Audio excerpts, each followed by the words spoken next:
ہم دولت سے ہم نشین خرید سکتے ہیں مگر دوست نہیں۔ جس کا لباس باریک اور ہلکا ہوگا اس کا ذہن بھی ضعیف ہوگا۔ ہم دولت سے نرم بستر خرید سکتے ہیں مگر نیند نہیں۔ لوگوں کی نیکیوں کو ظاہر کرنا چاہیے اور برائیوں سے چشم پوشی لازمی ہے۔ صبح سویرے اٹھنا چاہیے اور سب سے پہلے جو خیال دل میں آئے یا زبان سے نکلے وہ خدائے پاک کا ذکر ہونا چاہیے۔ دوست جو تمہاری اچھی حالت کا دوست ہو اور آڑے وقت میں کام نہ آئے اس سے بچنا چاہیے، کیونکہ وہ سب سے بڑا دشمن ہے۔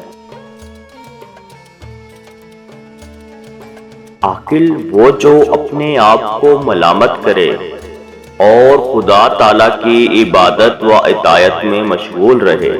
احمق وہ ہے جو نفس پرست ہو اور خدائے برتر سے غافل۔ کلام میں نرمی اختیار کرو، لہجے کا اثر الفاظ سے زیادہ ہوتا ہے۔ امیدیں چھوٹی ہوں تو عمل درست رہتے ہیں۔ اس علم کی تلاش کرو جو موت کے وقت اور روز آخرت تمہارے کام آئے گا۔ گناہ سے پاک انسان دلیر اور عیبی بزدل ہوتا ہے۔ خالق سے ایسا معاملہ کرو جیسا کہ تم اپنے غلام سے اپنے لیے کرانا چاہتے ہو۔ اگر کوئی شخص قرض لے اور دینے کی نیت نہ ہو تو وہ چور ہے۔